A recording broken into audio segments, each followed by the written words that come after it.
Бейбіт өмірдің мәні. Авторы Пауло Коэльо. Оқыған Гиккай.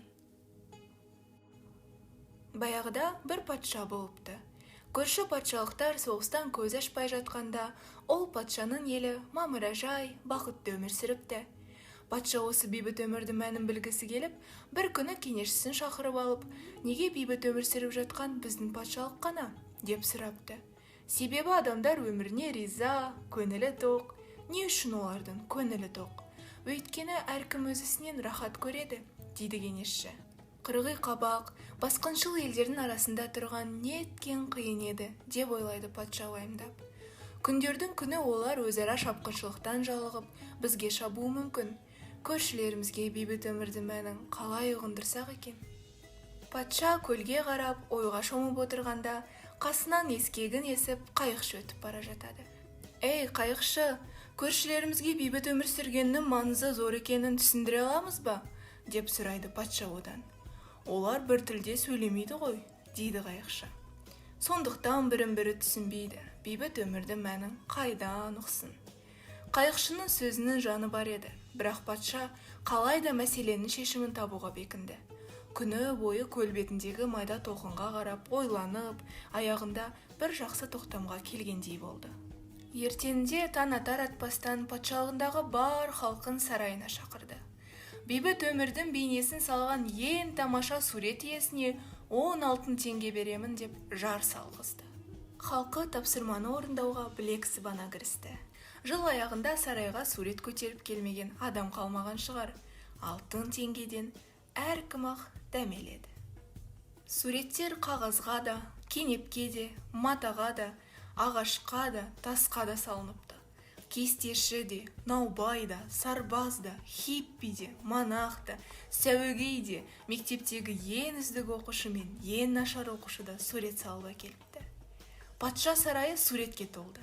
Арасынан ең жақсысын таңдап алған оңай болмасы анық еді. Күні-түні ойланып, патша бір шешімге келді де, байламын айтпақ болып халқын тағы сарайға жинады. Бәрін аянбай еңбек еттіңдер, көп рахмет, деді ол.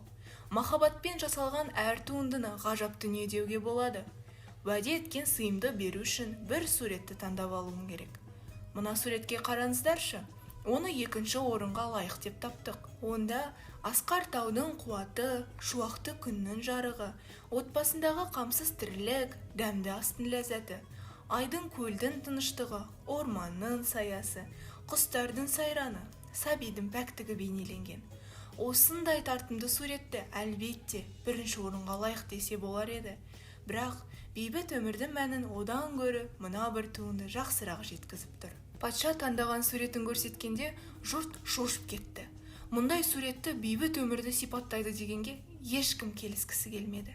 Патшаның есі ауысса керек, деді бір әйел. Мұндай ұсқынсыз суреттегі бейбіт өмір болуы мүмкін емес, деді наубай. Өнерден хабары бар адаммен кеңессеңіз болар еді, деді патшаның жылдышысы. Әрине, сендер мені өнерді түсінбейді, бейбіт өмірдің мәнін ұғынбайды деп ойлап тұрсыңдар, деді патша. Бұл суретті алғаш көргенімде мен де тітіркеніп кеттім. Табиғат алай дүлей буырқанып тұр. Бірақ жел шайқаған ағаштың бұтақтарына қараңдаршы. Оның бір бұтағына құс ұя салған. Сол ұяда кішкентай балапан отыр. Балапан мұңсыз, өйткені анадайда тұмсығына қыстырған жемтігі бар анасы ұшып келеді. Мен үшін бейбіт өмірдің мәні деген осы. Кеудеңді шаттық кернеп тұрса, отбасын аман болса, және өзің жақындарың үшін жан беруге әзір болсан, айналандағы не бір аласапыранды елемейсің, өйткені жүрегіндегі тыныштық бар қиындықты еңсереді. Сурет өзге патшалықтардың бәріне тарады. Оны көрген жұрт уақыт өте келе патшаның айтпағын ұқты. Сөйтіп, олардың да жүрегіне бейбіт өмірдің мәні орнықты.